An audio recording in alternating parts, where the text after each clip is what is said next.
শুভ নববর্ষ, নতুন বছর সবার খুব ভালো কাটুক। এই ভিডিওটা আমি পয়লা বৈশাখের দিনেই করেছি সকালবেলার দিকে।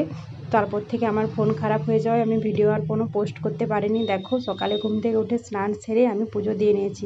আর হ্যাঁ, তোমরাও কিন্তু পয়লা বৈশাখের দিন কীভাবে কাটিয়েছো অবশ্যই কিন্তু জানাও কমেন্ট করে।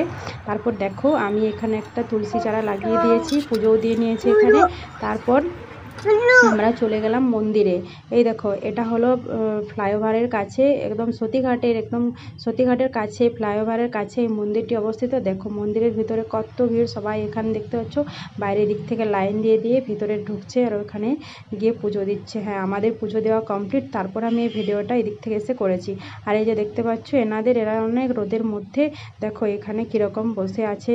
তো এনাদেরকে নিজেদের সামর্থ্য অনুযায়ী যে যেরকম পারছে দেখতে পাচ্ছ সাহায্য করছে। কেউ চাল দিচ্ছে, এই যে দেখতে পাচ্ছ এই দিদিভাইকে চাল দিল, কেউ টাকা দিচ্ছে। তো এইভাবে এনাদেরকে সাহায্য করছে। আর এই যে দেখতে পাচ্ছ আমি এখানে ফলের দোকান থেকে কিছু ফল কিনে আর এই একটা পলিথিনের মধ্যে রেখে এদেরকে আমি সবাইকে দিয়ে দিলাম, যাতে ওনারা কিছু খাবার খেতে পারে। তো সবাই তো চাল পয়সা দিচ্ছে, রোদের মধ্যে তো আর ওদের খাওয়া হয় না, তার জন্য আমি দিলাম যাতে ওরা খেতে পারে।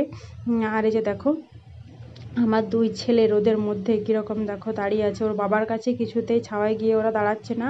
দেখতে পাচ্ছ ওই একটা ছেলে আমার পিছনে, আমার বড় ছেলে ঋষভ, আর দেখতে পাচ্ছ কেশব এখানে দাঁড়িয়ে আছে, দাঁড়িয়ে দাঁড়িয়ে দেখছে। সত্যিকারেরই দেখো, আমার না খুবই কষ্ট লাগছে এদেরকে দেখে। আর তোমরাও কিন্তু যে যতটা পারো সামর্থ্য অনুযায়ী এদেরকে কিন্তু দিও, ঠিক আছে। আর এই ভিডিওটা করার একটাই উদ্দেশ্য যে অনেকেই খালি হাতে ফিরে আসে, খালি হাতে ফিরে এসো না। অনেকে হাত পাতার পরও দেয় না। আর এই যে দেখতে পাচ্ছ এটা হলো ছিন্নমস্তার মন্দির পাশেই। তো ওই মন্দির থেকে এই পাশেই মন্দিরটা, ঠিক আছে। তো এই দেখো এখানেও 4 জন বসেছিল, আমি এই ধারে 2 জন ছিল, এদেরকে দিয়ে এদিকে এনাদেরকে দিয়ে আমরা চলে এলাম বাড়ি। হ্যাঁ, আর এই যে দেখতে পাচ্ছ পণ্ডিত মশাই আমাদের হাতে সুতো পরিয়ে দিয়েছে। আর